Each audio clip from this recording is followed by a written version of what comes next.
Welcome back to Read the Room with Kass and Alysha, a bookish podcast to discuss all things book, author, and content related. So glad to be back for episode 3. This week, we're going to be talking about our bookish hot takes. Last week, we talked about books we didn't like of each other's, but now we're going to talk about your hot takes and our hot takes, and there's some pretty hot takes, if I think so. You got your tea, I have my water. Well, the tea was piping hot for these hot takes, so I was like, I gotta bring some tea to sip on it. Let me go through some of these.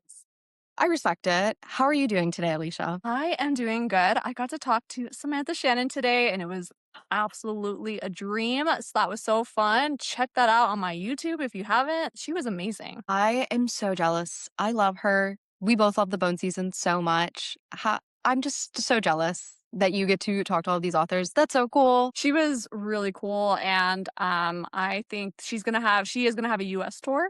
So Oh, maybe I'll finally get the chance to meet her. A dream. yes, a dream. Only my dream. Alrighty, so I need to know, this week, before we start with our hot takes, what are you currently reading? I'm reading 3 books per usual. I'm 40% through Swordheart. Have you read that? No, I have not. It's by Kingfisher. It's my first by her.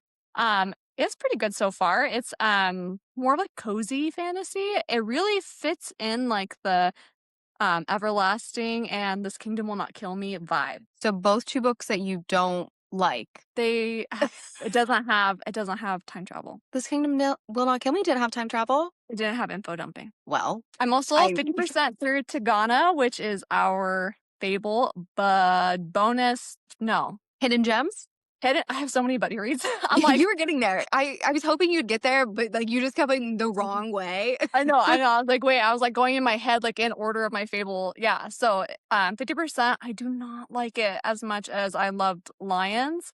I'm curious for your thoughts though, because it's like divisive. People either love it or they don't like it. So I'm kind of nervous. I'm going to be reading both that and Lions this month. So back to back, I'm not even sure which one I want to start with first. Where should I start with Tigana and then go to Lions, or Lions first? I think you should read Lions. It's such a special read. It's such a special read. It's life-changing. Well, I own that one. I don't own Tigana yet. So I feel like that the choice has been made for me, whether or not your opinion. What are you reading? I am currently reading 2 books right now. I'm listening to The Postcard by Anne Berest. It is a World War II historical fiction, but it kind of reads like a nonfiction. It's very interesting. I really like it. It's about a woman in the modern day, and she's trying to find out the history of her grandparents and how part of her family had passed at Auschwitz and different concentration camps. And so she's trying to find her family history and also who wrote this mysterious postcard. So that is what I'm listening to. It's really interesting. I kind of like that it reads like a nonfiction. I'm trying to get into nonfiction, but no, the way your face, you're like, no, so I won't read it. So that's my audiobook. And then my physical book is Veiled Kingdom by C.N. Crawford. And it is a spin-off kind of series set in the same world as the Fae Spy Academy, which is one of my favorite romantasy series of all time. I saw you post about that afterwards, and I'm so excited and I'm loving it. I started it today and I'm already about 50% of the way through because I'm just eating it up. Do I need to read Avalon Tower? Yes. It's been on my Kindle Unlimited library for a long time. And you should read it. You're missing out by not reading it. I'm also on the second, I forgot to say my third book, the second War of Lost Hearts book. I just started it though. I don't even think I'm a chapter in, maybe. That is my favorite in the trilogy. It's so good. Well, I'm excited for that. I'm excited for you to experience that book for the first time. Please savor every single second. Okay. Yes, I will. Yes, ma'am, I will. Of course, no problem. So we're going to do these bookish hot takes, but we're going to do it like popcorn style. Like you guys been in school before, you got to do popcorn reading. So we'll go one right or the other. Some of these are hot takes from both of our different followers, people who have posted. We had up on an Instagram story. And so you guys were able to put that in. And so we'll see what some of y'all say. We agree with some of these and we do not agree with others. And then we also added our own hot takes because we got to share too. Yes, we do have opinions as well. I honestly was some of these, I'm going to start off with one that was piping hot, and I really want to know your opinion on this. Red Rising should have been a standalone. Oh, what? What? That left you speechless. People could say a trilogy, and like I understand that take, but a standalone? Standalone. What is this first person's time reading like a fantasy series, a sci-fi series? Not that I'm aware of. I'm pretty sure they've read multiple sci-fi series before. See, this is I where feel we like need like context. Like, what do you mean? yes. The context is Red Rising should be a standalone. That is all I got for you. Just imagine it just ends like where Rising is. Like, we're just supposed to like imagine what happens next, or what? I mean, maybe. I mean, with the way that it shifts so dramatically into Golden Sun, very different book from Red Rising. But Pierce himself has said that he had to get his foot in the door, and Red Rising is how that started before you could have this sci fi expansive space opera that we end up knowing and loving. Side eye commenter. Side eye. I'll do this next one because I kind of feel the same a little bit. It's Lord of the Rings is overrated. It isn't as perfect or amazing as people say. And no, I did not put that into the comment section. Somebody else did. So I think Lord of the Rings is good in the sense of it's a great starter fantasy, but I don't think it's the end all be all of all fantasy books. I have only read the first one, and I thought it was I'm not gonna who am I to like criticize Tolkien? Like, I'm not going to criticize that. But let's just say like I wasn't like, maybe because I've read so many other fantasy books, like I wasn't like blown away. Um I also really thought, because I listened to it on audio, I really thought one of the hobbits, Mary, was a girl, and then I found out Mary was not a girl, and I'm like, why couldn't we have had at least one girl hobbit, you know? You're not wrong there. That would have been nice. But I Yeah. will say, from The Lord of the Rings, the movies, fantastic. Legolas, Orlando Bloom has never looked better than he did in that wig. Oh, absolutely. I get Orlando Bloom edits. So wait, are we team Legolas or team Aragon? Aragon? I oh, I think I'm team Legolas. It's that blonde wig. That rugged, like dark haired man walking when he walks in and the wind and that scene, it was fantastic. But every single scene that Legolas is in, I'm here for it. Yeah. I have a hot take is that I liked the Hobbit movies more than I liked the Lord of the Rings movies, and people were like, keep that to yourself. The movies are really good. I think it's sort of like when it comes to spin-offs, people just don't want to accept that there's more to the world. That sounds harsh, but you can still have a great world, and I think it's sort of like with the Star Wars movies. Some people like the original 3 more than they liked the new 3, but that doesn't make them bad movies. Yeah, I don't think I've actually watched all of the 3 Lord of the Rings, like, cohesively. I've Mhm. said this before, like, I didn't really, like, go to the movies, and so, like, if I watched it, it was on TV, and can you imagine with commercials how long a Lord of the Rings movie would be? I don't think I've only ever watched it because I own the DVDs, sat down and Mm. watched it that way, but I'm I gonna will watch. say they're already long to begin with, so having commercials on top of it, I think I'd get too antsy. Yeah, no, that's why I've seen, like, scenes, like, I've seen, like, Gollum a lot, I feel, and then, like, a dragon at one point, right? Or was that the Yeah. Hobbit? Okay. Well, yes. You know, now it's starting all to blend together. And the moral of this story is we don't know which movie is which. I would say The Lord of the Rings is probably overrated in the same way that, like, nostalgic things are probably overrated, Like, people have such, like, a connection with it, so, like, you can't, like, say anything bad about them. But I think they're probably appropriately hyped. I don't know. Okay. I wouldn't say I think the movies are appropriately hyped. I think the way that people talk about the books can make it Mm, overhyped. Yeah, That's that gonna be is my true. stance. Well, and it's also like everyone has to say Lord of the Rings is the greatest fantasy series of all times, and I'm like, I don't know if I mean, it could be the first and it could be the inspiration for so many, but I don't know if it has to be the greatest?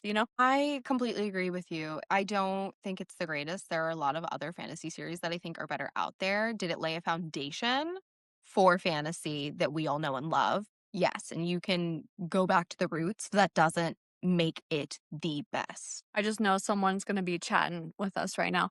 Oh, Should absolutely. I like film reactions to like watching the Lord of the Rings movie? Like when I finally like just like watch them cohesively? You should. And there's like specific scenes and specific movies that you'll have to like watch. It's sort of like when somebody watches that one Twilight scene for the baseball scene, not the baseball scene, the scene in Twilight, No, that's Alice's vision. You know what the scene I'm talking about? baseball scene. All right. Read your next take. You gotta recover from that one. Uh, I'm struggling over the here. base. I was so close, yet so far away. Okay, It was so memorable. the next one is honestly one that kind of hurts my feelings, but it says John Gwynne is only good if you like nonstop action and little else. And That's to me, that makes it seem like you've only read the Bloodsworn saga because there is a lot of action in the Bloodsworn saga, and you have not read The Faithful and the Fallen or Of Blood and Bone because both of those are way more politically nuanced. Yes, have a lot of yeah. action, but not You as took much as the the Bloodsworn. You took the words right out of my mouth. Like, I can see people saying that if they only read, like, the Bloodsworn Saga, which is high action. Like, those Yes. Vikings those Vikings are fighting every chapter. Yes. Like, somebody is getting punched in the face for sure. Malice, The Faithful and the Fallen, they do have battles and they do have intricate battle scenes, and I would say frequent, but, like, not as frequent as, Bloodsworn, and there is a lot of character developments, and there's a lot of other pieces that are moving, so I would say no, you're wrong. So it was bold of that person in your comments to say that to you, though. So I I appreciate know. it. And this is a hater-free zone of John Gwynne because he is our best friend. And He is a friend of the pod. he's a friend of the So pod. And he any wait, hate, wait, do we update them right now that John Gwen gave you tattoo ideas? he did give me tattoo ideas. Look, and John Gwynne always makes an appearance in this podcast. John Gwynne did give me some options. He gave me 4 different options. He said I can either do a 4-pointed star and a shield. I can do a wolf, so storm. I can do one of my favorite quotes or lines, or I can do a image of Craft and the quote stealer. I So am a picturing crow with stealer. I'm picturing a wolf right here. Let me see your arm. I I don't I have room up top. I have room at the very top of my arm, but I'm kind of limited on my lower arm. There, right on the inside, right here. Wolf. Wolf. Yep. Am I going to look like a fat bro with a wolf just on my arm, like a wolf face? And then I'll have to get a rose and a clock around it. That'll be the next thing I need to do. Well, whatever's clever. All right. This one is tough. Patrick Rothfuss, I don't know if I said his name right. I don't have read any of these books. And George R. R. Martin are both horrible at writing women. You can't recommend their books to women. Oh my God. Well, I got a lot of people I got to send a text to. Be like, so sorry, I can't recommend this to you. You're a girl. So, I don't think I've never read Patrick Rothfuss either. same. I own The Name of the Wind. I just don't want to start a series that's not ever going to be completed. I just am so scared because like I am like the queen of just like not liking like fantasy books by men that men just love and rave about. And so like I'm like, should I add The Name of the Wind onto that list that I thought it was mid? I don't know. You with Malazan. I have not read Malazan, but yet. But maybe I'll tell him. I'll tell him if it was. George R. R. Martin, I think that he did an amazing job writing women, and I think that if you only look superficially at like the women, because like they're in a patriarchal society, right? If you just look at that superficially, that maybe you could say that. But like a lot of those characters show like feminine strength in different ways. Like Cersei is able to manipulate her power that she has, like she's able to like take being underestimated and like using political schemes to like further her place. Arya shows like a really different, feminine strength. So does Sansa, so does Dany. Like there's so many women characters in there that I think are really strong. Ygritte, like Jon Snow's girl. Like women, Yes. I don't know. That's crazy to I say. think And it I'm seems like sensitive. it seems like that's more like a first book problem because it's sort of like same with like the first season of like the show, especially like when like you're looking at the first book of Dany, she is nothing but she is a piece of meat. That is how she is looked at, that is how she is treated, but obviously ends up becoming the Queen of Dragons But and even then in her monologue though, she's like, she's overcoming and yes.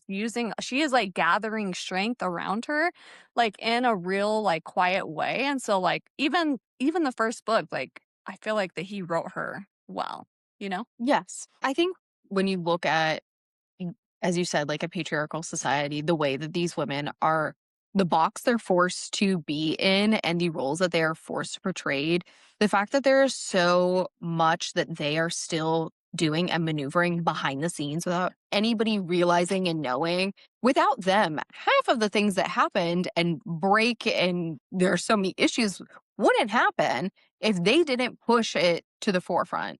They are the reason that things happen. Have you ever been on the Game of Thrones like subreddit? No, I have not. It is the worst place in the world to go on. But when I was first, reading Game of Thrones, I went to that community because, like there wasn't book talk and stuff like that. So I was like posting about how like I really feel like George R. R. Martin made his women characters like really smart, like smarter than like the male characters. Like the male characters are kind of like rushing to decisions and just like trying to brute force their way through, and like the women are kind of quietly moving the scenes. I got downvoted to hell for that one. They were like, Cersei's stupid, Sansa sucks. And I was like, okay, Well, whatever. you're wrong and you are part of the problem. Yes, yes. And I quickly got away from, but Game of Thrones in general, the fandom, are you guys okay? No, they are not. People who dismiss sci fi and fantasy as fluffy escapism are ignorant elitist prudes. I want to hear what you have to say because I have opinions, as I do. So I completely agree. And they are ignorant because it's sort of like when people say that reading isn't political, it is inherently political, especially when you think about certain books and what they are commenting on. Great example. You have Blood Over Brighthaven, you have Babel, you have sort of Kaigen. Oh, If we're looking at the Daevabad trilogy, all of these books, what they are focusing on, what they are talking about, there is so much to them. And they are just going about it in a fictional world, but they are pulling real life problems and talking about them in a different context to make it more digestible for other people. well, yeah, totally. The whole speculative fiction genre does serve this way that you can talk about social commentary in a way that is highly dramatic and fictionalized, but often mirrors something that happened in the real world. Like I can think of very little books that don't necessarily do that when we talk about like real world issues. But I do think that people get upset when people say like they just read to escape, right? And people are like, "Oh, well, reading's political," or like like you can't just escape read. You can't turn your brain off and stuff like that. And I do push back on that a little bit because like movies, we have Hollywood produced movies, right? And we have Hallmark movies. One is just to have on while you're relaxing and you're scrolling and you're just vibing, and one is you pay money to go see art. And so I do Yes. think that there are some books that people just want to escape, and even those highly political books like the Daevabad trilogy is so politically nuanced and has so many real world issues and commentary that's interwoven in there, but you can still read that book for an escape. Yes. No, So I think I do agree with you there. And I think that's part of because I mean there are certain books like I think the Zodiac Academy is very much it is reality television in book form, but they still do talk about if you really want to look at a more nuanced aspect of it, they do talk about like different social commentary in it, just in a more fun and kind of fluffy in a certain way manner. And well same with even Dungeon Crawler Carl. Yes. That's a great example. Yes, it is. I had somebody tell me, if you're watching this, by the way, it's no shade to you, but they're like, oh, it's just like, like there's elevated books and there's something like Dungeon Crawler Carl. And I'm like, well, have you read Dungeon Crawler Carl? Like it has a lot of social commentary, like, and not only we're talking about like technology and social media, but like a lot of oppression and a lot of different stuff that is interwoven with Dungeon Crawler Carl, but he can do it in a way that's entertaining, Yes, there is still a lot that is going on in that books, and you can either choose to turn off your brain and not look at it and see that, or you can actually focus on what Matt Denneman is trying to tell you. So Samantha Shannon said to me today, because we were talking about how people don't take fantasy kind of seriously, and I was telling her why I liked fantasy is because like there is like a lot of these social commentary like in real world applications that are just told in a fantasy setting. And she said what's really cool that she thinks about fantasy is that you can have the social commentary, but the reader has to make that connection, right? And so it's not like somebody telling you how to feel and how to think. It's like the reader has to go and make that connection. And like that is like really like formative learning, really. And so I thought that was cool that she said that. Thank you, Samantha Shannon, for your wise words of wisdom, because that is so true. Because it's also, people can take and gain one thing out of a book. I can look at the Daevabad trilogy and pull certain aspects out of it, and you can read it and pull other aspects out of it, and it's still all be correct. Yeah. So I think that but what somebody's saying like elitist prudes, because people do not take the fantasy genre very seriously. And honestly, like have you ever had to like explain like a fantasy book to somebody and like you're talking about it and you're like it's like making you cringe because like you're like not explaining it right and you're like, okay, well she's got a bond with the dragon and then and then once she bonds with the dragon, she ends up meeting this hot brooding man. And what I love about especially sci-fi and fantasy is that like you can take like there's romance, there's historic elements, there is military aspects into it, like there's literary fiction stuff, like it's like fantasy is like the catch-all and we just can like make it fun and it has the added challenge of world building. So can you create your own really lengthy name that nobody can pronounce? And if you can, you might be able to write a fantasy book. Agamemnon the Third. I'm just kidding. A romance novel does not need explicit smut scenes to be good. I don't like explicit smut scenes. I personally feel weird reading them on the page. I will read them. I don't mind them, but I really don't think it's necessary for it to be good, because I've read closed door romances that I thought were even better than ones where I know every facet of the characters' bodies and what they need. I definitely am more of a prude when it comes to kind of stuff like that. You get 1.5 in a book series for me. And then if you are a book, that's not a book series, was one book. And then once we start getting more than that, it's just like too much. And I'm just like, what are we doing this for? It's a really interesting topic to differentiate between erotica and romance. I think a lot of romantasy and some romance books, like especially like these dark romance books, they're actually erotica. I think so too. And they're not being marketed that way because there is a stigma to reading erotica. Even though it's probably like the number one selling genre, like it has to be a romance or that. And so I don't think that they need to have them to be good, but I do think that if you are a successful romance author, you're able to build tension and you're able to kind of have that be a part of the character's, arc together that is not in just a repetitive, like needs to be there weird kind of way. But like when we start like having like 3, 4, 5, 6, 7, 8, like that's erotica to me. Yeah. I'm not going to yuck somebody's yum. If you like smut, I'm happy for you. But as you said, I think you need to be able to tell the difference between what it is. That's why I think Emily Henry is so popular. Same with Abby Jimenez. They create the tension and they create this angst, and there's still romance. There's still a good love story behind it, but we don't have 10 scenes of two people Yep. hanging out under bed covers throughout it. I just need to know, like, what do people like? Like, maybe I need to look up the definition of erotica. But like back before I was like making content, like somebody online convinced me to read like a dark mafia romance book. I don't know even how that happened. I mean, you have to try it out. And I was like, I think this is one toxic. Are you guys okay?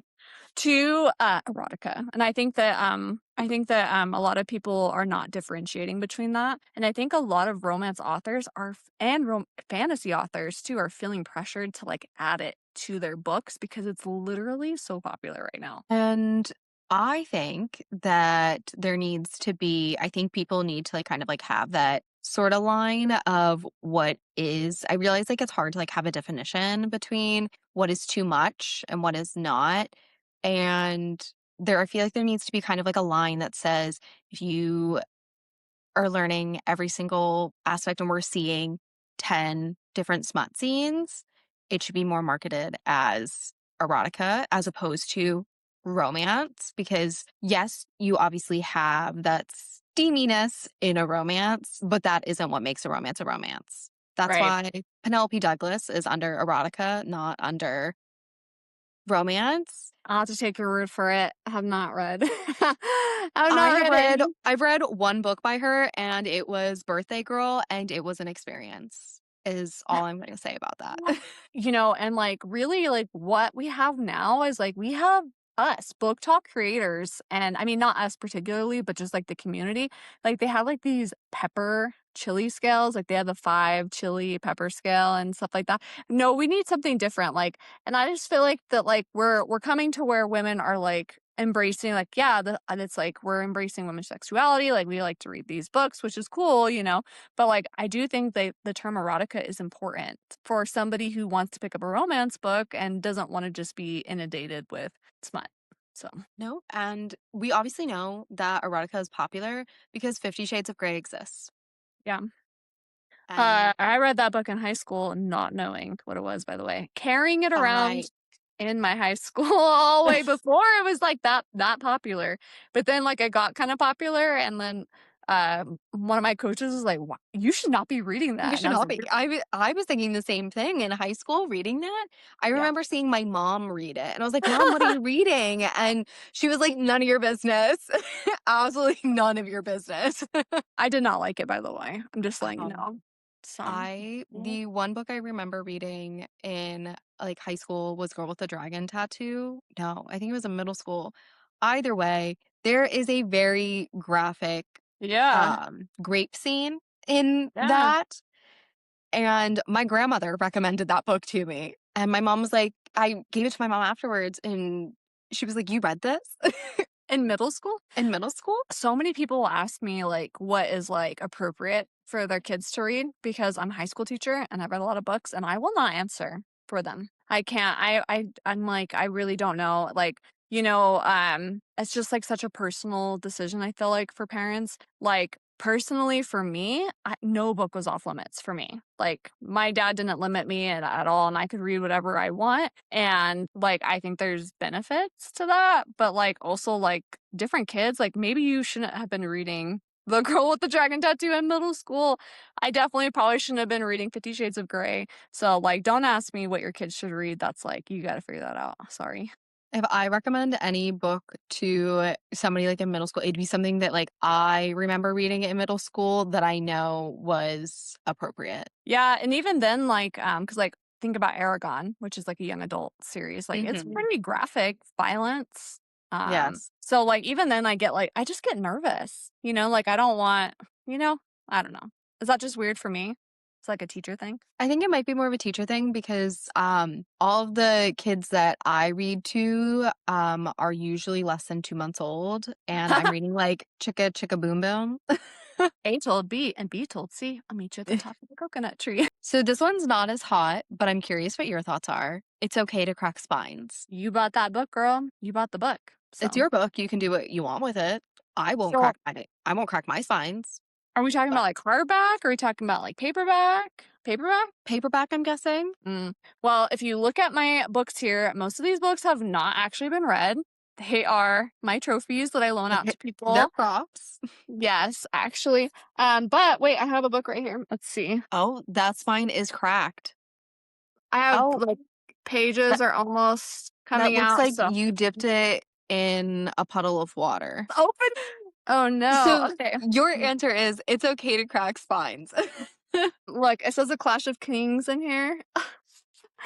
You're only missing Well, a couple pages. the mass market paperback is I can't. How could you read a mass market paperback? I'd have to read it like this. Like I'd have to like barely open it.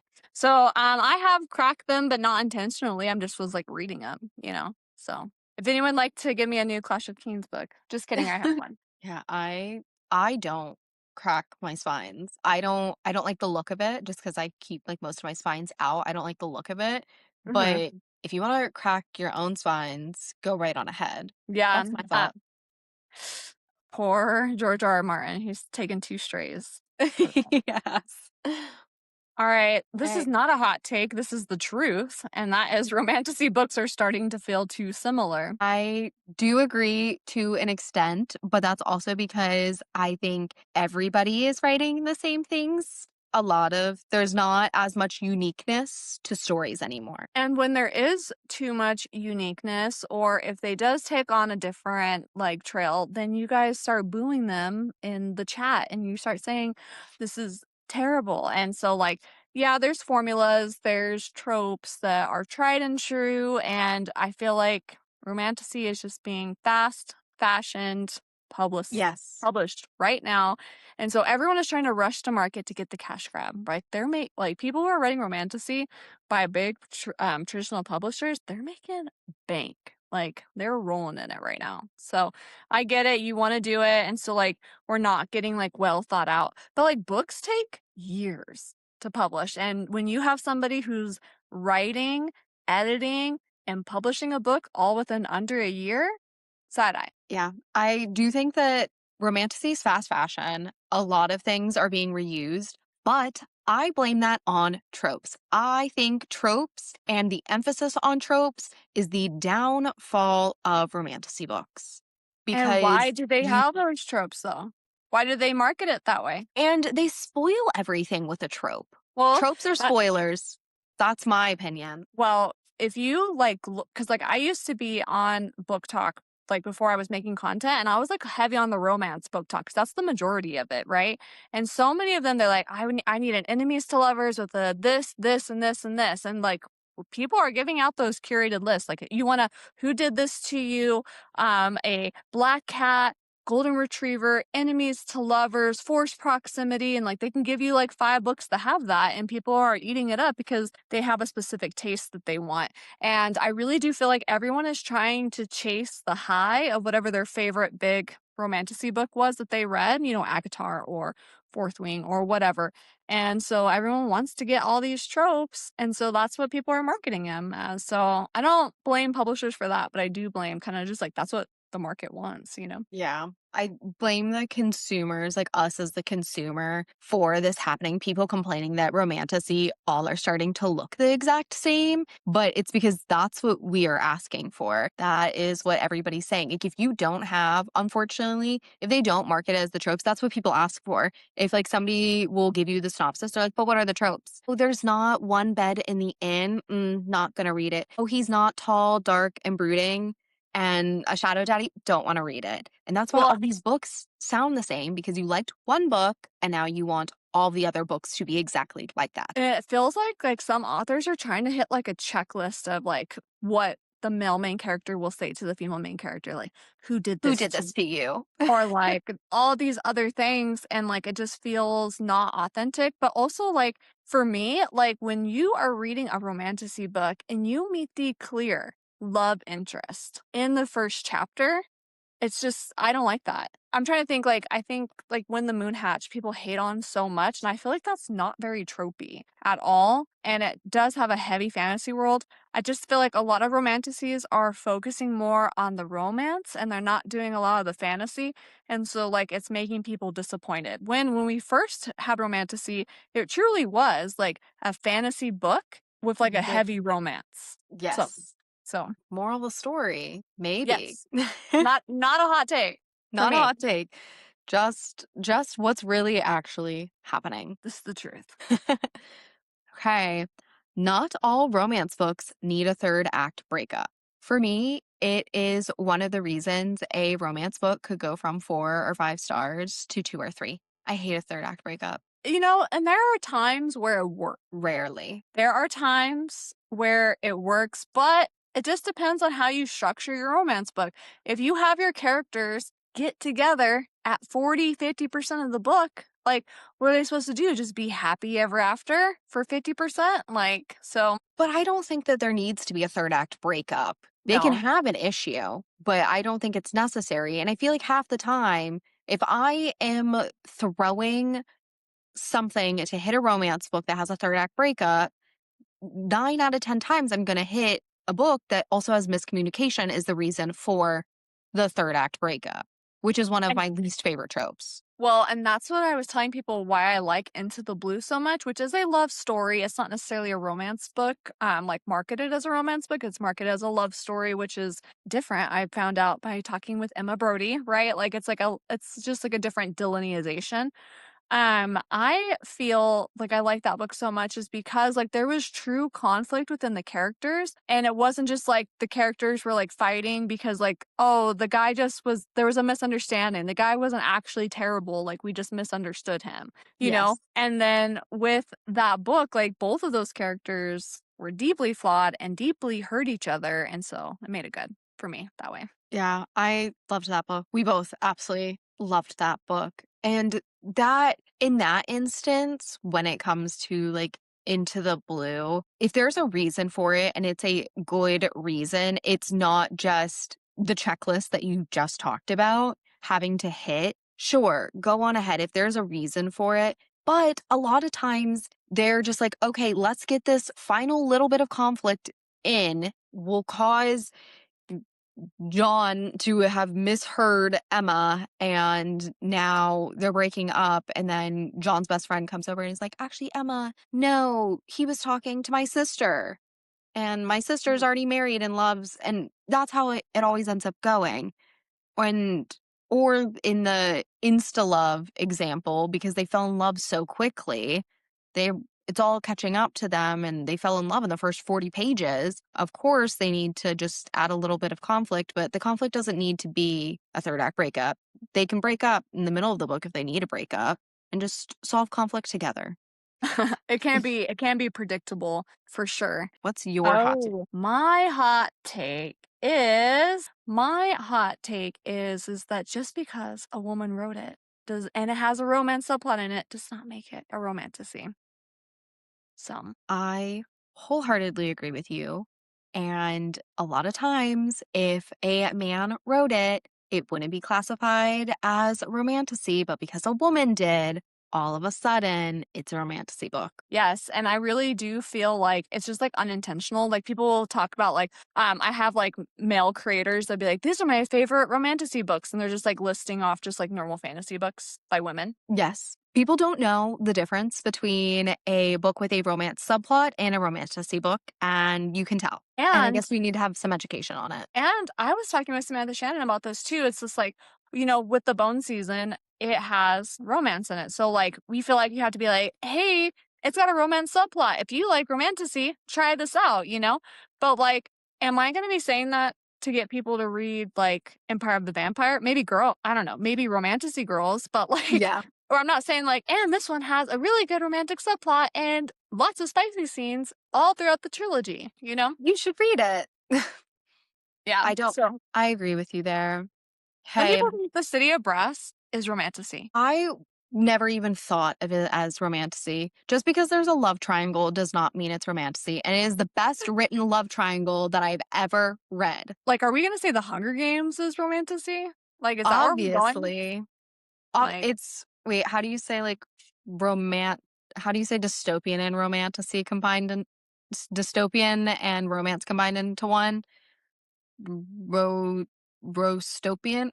I don't a new hot take, and I don't think there should be dystopian romantasy books. Oh, Daggermouth? Well, Daggermouth is one, but I can think of like a lot. I'm not gonna say like you can't have like romance in a dystopian novel because like I feel like, like there's something to be saying about like finding love, in bleak times. But for it to be like a true 50-50, like I just think that that's just like not the dystopian genre.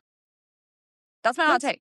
that's your hot take. And you stood Sticking to it. all 10 toes down on that business. And I will for the rest of the time. All right, tell me your hot take.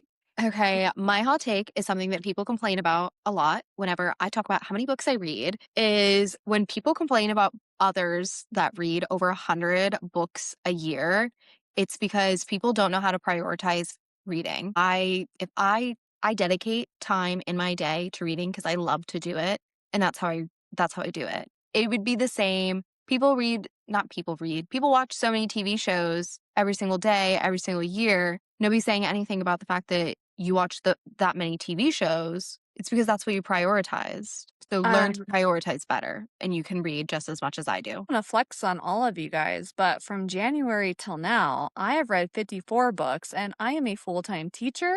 I am a mom. I am getting my master's. I was the T-ball coach and I read 54. And I make content, which does take a significant part of my time. And I read 54 books in 6 months. So Yeah, you prioritized reading. I think I've read like 70 books so far this year, and I work full time. I have a dog, and I'm planning a wedding. also, you have to look at page numbers too, because I think a lot of people don't realize that like if I'm just reading like a contemporary romance book or even a lit fic, which is like 300 pages usually, like that's like the sweet spot for both romance and lit fic. Like I could read one of those a day. Like Yeah, so. it's not hard if if you prioritize what you want to do, it's not that hard. I think people just get intimidated, like, especially people who are, like, non-readers or casual readers, like, just, like, the achievement of reading 1 book a month, which is a huge Huge achievement for achievement. a lot of people, and so, like, when somebody's like, "Oh, I read 12 books this month," they're like, "How the hell do you do that, freak?" And so I think it seems like Yes. but, it is prioritizing, like, I don't know about you, but I don't scroll TikTok or Instagram, so I have been a lot recently, which is why normally when I read 20 to 25 books a month, the reason I've only been reading like 10 to 15 is because I've been scrolling more yeah. because I'm not prioritizing. But if somebody says I read 3 books this month, I'm so proud of you. Congratulations. That's incredible. Keep doing what you're doing. You've read more than most people have just in 1 month than others in the entire year. Yeah, and like there sometimes I go a year with like reading 20 books a year. Like sometimes I do. I've been really into reading lately and not really watching TV. I don't know. I really was more of like a cable TV person and now that we've kind of switched to like the streaming, for some reason they don't capture my attention. And so I'm not been like a TV watcher at all. So I've been reading. I don't really like to listen to music that much. Like I know that's a hot take, so I listen to audiobooks. Anytime that you guys are listening to the music, like working out, doing the dishes, taking a shower, driving, that's when I'm listening to an audiobook. So, And that's exactly how I am. yeah. So, we're going to talk about some bookish news, and you talking about movies and us talking about TV shows is the most perfect segue for something I'm extremely passionate about and I'm extremely excited about is the Seven Husbands of Evelyn Hugo officially has a director and it's going to be Anna Kendrick. Is that And her director debut? no, Directorial? Okay. this is her second. Oh, okay. But I will say I'm kind of nervous because it's feeling more like the 7 directors of Evelyn Hugo because this is now the 3rd director that's been officially on this project. So who knows? We may or may not ever get the movie. And by we, me. I hope they make Atmosphere into a movie. I think that would be a great movie. I think Evelyn Hugo should be a TV show. Atmosphere would be a fantastic movie, especially with all the space. But after like the success of Project Hail Mary, Atmosphere, fantastic movie. I wonder how they would feel because it's sapphic. Sometimes like conservative audiences really push back on that, but I think they should do it. I think they should. They're doing Evelyn Hugo, and that's a very big spoiler, sapphic. book. I was like, oh, I had no idea. I haven't read it yet. So, well, I hope that's not too big of a spoiler, Cass, because I'm going to read it. It's not too big of a spoiler, I promise. Okay. And then we have news that's very exciting for me, and that is the Red City sequel title, Silver Dawn, and that's coming April 2027. I love the covers, by the way. It has like a horse. It's like blue. Looks really sick. I'm wondering what the horse is about. I'm kind of curious after seeing the cover. Makes me kind of want to read it. And I wasn't planning on continuing it, but the cover's pulling my attention. I might give it a shot. You weren't going to read it? No, I wasn't. Dang. I read the first book and I said, it's okay. Tor, are you hearing this? Don't send her the arc. Send me the arc, not Cass. At Alysha Fortune Reads. My email is in my bio. They denied me for the Red City arc, so I'm still upset. Oh, did they? Oh, I did get that arc. I did get it. So, but if they send it to me, I will only slightly flaunt it off. Only slightly, though. You'll send it to me after you're done. Yes. Fingers and toes aren't crossed. All right, what's our last one? Our last bookish news, the studios are making a movie adaptation. I was really struggling. A movie adaptation of A Deadly Education, which is the Scholomance trilogy. Have you read it? You said you haven't. No, it is basically never heard of it. It's basically about the school that is trying to kill its students, and one of the students is actually more deadly than the school itself. Dang. And it's a fantastic trilogy. It is a very underrated. Naomi Novik as a whole is a very underrated author. I highly recommend this trilogy. Yes. I need to read her. Yes. You're missing out. More people need to read it, and just her in general. Yes. She also wrote it has a dragon on it. I'm gonna read that. Yeah. I don't know. I don't remember what it's called. Yeah. But she wrote the Scholomance trilogy. She has I know you don't like novellas, but she's written a bunch of novellas as well. Yeah, just dropping more of my hot takes. Oops, that was a slip. My bad. That was just an accident. All right. We always like to talk about a author, creator, spotlight, or an artist spotlight. And so today we have Samantha Shannon in honor of me getting to talk with her today. And she absolutely deserves it. She just recently released a title and a publication date for the 6-bone season. There will be 7 in total. And she also has talked about she will be writing a sequel for Priory of the Orange Tree, but she has a couple more prequels that she wants to release first. She feels that the sequel will hit better once that there's some more background information. So you do have to be patient with her. Trust the process. She also is going to be writing a she sold a standalone to her publisher. She is going to be doing an Iris Greek retelling. Iris is like the goddess of messengers and rainbows, and so she just felt like no one was going to do that retelling of her.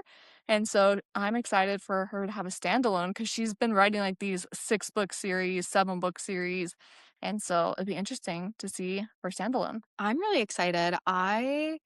I look at Priory as a standalone, like Day of Fallen Night, like the Roots of Chaos, all as like individual standalones. So I'm actually really excited knowing that there's going to be more in the Roots of Chaos world, because I love that world so much and I love all of those characters so much. But also, she's not wrong. There's nobody that talks about Iris at all. I think that's a really unique retelling that she's going to be giving. I'm very anxious. I love her writing. The way that she writes her characters is one of my favorite things about her.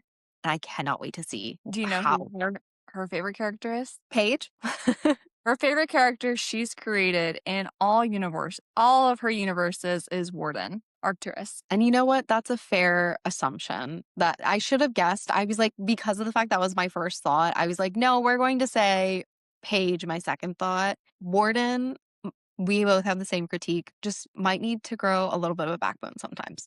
Well, it's really interesting because she wrote Warden, like the character got its legs from like this sci-fi book that she first wrote, and she says no one's going to read it, it's not good, but she developed this Warden character when she was 15. And when she was 15, she thought like hot guys were kind of really jealous and kind of like angsty and like that kind of stuff. And Mhm. so Warden was written kind of differently. And when you read the first Bone season, when you read it from like her first publication, because she has done author preferred text and she's done massive changes to the Bone Yes. season. She says she Yes. changed a lot of Warden's like how he acted and what he said because she didn't feel like that was true to his character. And so it's really interesting kind of like how this character has changed and grown and developed with her. She's had him for like 20 years. Yes. I'm reading the original and then also the authored, like, preferred text. It's a whole new experience. It Yes. really it it's something that, like, I kind of want more of from other authors to see what other books and how some of my favorites, because I have a feeling, are definitely going to have those preferred text. So I'm kind of curious what other authors would be like that because it was such a massive change. And I can already tell I've only reread the Bone season with it, just knowing what's happened, reading the first book, knowing that things are going to change. I can already feel it. It's going to be like rereading a whole new series. Well, she's pretty much a groundbreaking author to do that. Authors have preferred text all the time, but they usually just do like very minor changes. And she literally almost changed every sentence in her first 3 or 4 books. I think it was 4 books that she did that for. And it was a hard sell a little bit because like publishers, they don't want to work on like backlist stuff. They want to work on like front list stuff. And so they were doing a 10-year anniversary covers anyway. And she's like, well, they're already printing them. And so she really felt that this was her moment to do that. And she really just like, the Bone season is her favorite series. Like that's just the one that she loves the most. And she was trying to get more people to read it. And she always felt like she hated having to be like a caveat. Well, like the first one's not like not very good. I wrote it like, Yes. and she's like, it had a lot of potential, but she's just like, it's not a 5-star read, just like, and she's like, I Mhm. did not want to say that anymore. And she's felt because her breakout success was priority, right? And so she's like, people are going to expect that level of writing when they go to read the Bone season. And so I'm so glad that she was able to do that. And it's really curious because there are a few books that the first book people will talk about not being as good, Throne of Glass. And so it'd be Yeah. interesting if maybe Sarah J. Maas would go back and maybe even make the first 3 more adult because like Oh, her series is young adult starting and then adult, and ending. Yeah, there's a major shift. Like when you get to Queen of Shadows, you can yeah, feel the characters they grew with her, and you can definitely see it there, and yeah, it very obvious, especially with the Bone season as well, how yeah, different they are. for sure. All right, that's our shout out. Love you, Samantha. Love you, Samantha. Thank you for writing such amazing books. Yes. Alrighty, so this is the end of our third episode. We've done 3 episodes so far. I feel like we're getting good at this. We're getting the hang of this. We just chat. It's basically everybody just hears our normal conversations. I hope that you guys are enjoying this. Thank you for listening to Read the Room with Cass and Alysha. Thank you guys so much for coming back, listening to our hot takes. We are so glad that you guys are here again. Thank you so much to absolutely everybody. We wouldn't be doing this without you guys. And if you are still listening, please say your hot take in the comments. We're curious. What do We you want to guys? know. Yes. And next week for episode 4, we're going to be talking about series that we did not finish and some series that we want to start. And I think that there's going to be a lot of differences between me and you. So it'll be fun to chat about and see. I think it'll be fun. I'm excited. I'm curious. I know a few of the books series that you've DNF'd, but I I'm curious which ones you want to start. And I'm also curious some of your reasonings behind why you DNF'd. And so next week is going to be the perfect time for us to deep dive into it. Yes, I'm also curious about series that you've DNF'd because I feel like you don't DNF as much as I do. True. Well, I guess So we'll find out. make sure Alrighty. you follow us on Instagram, subscribe to our YouTube, and we'll see you next week. We'll see you guys next week. Bye.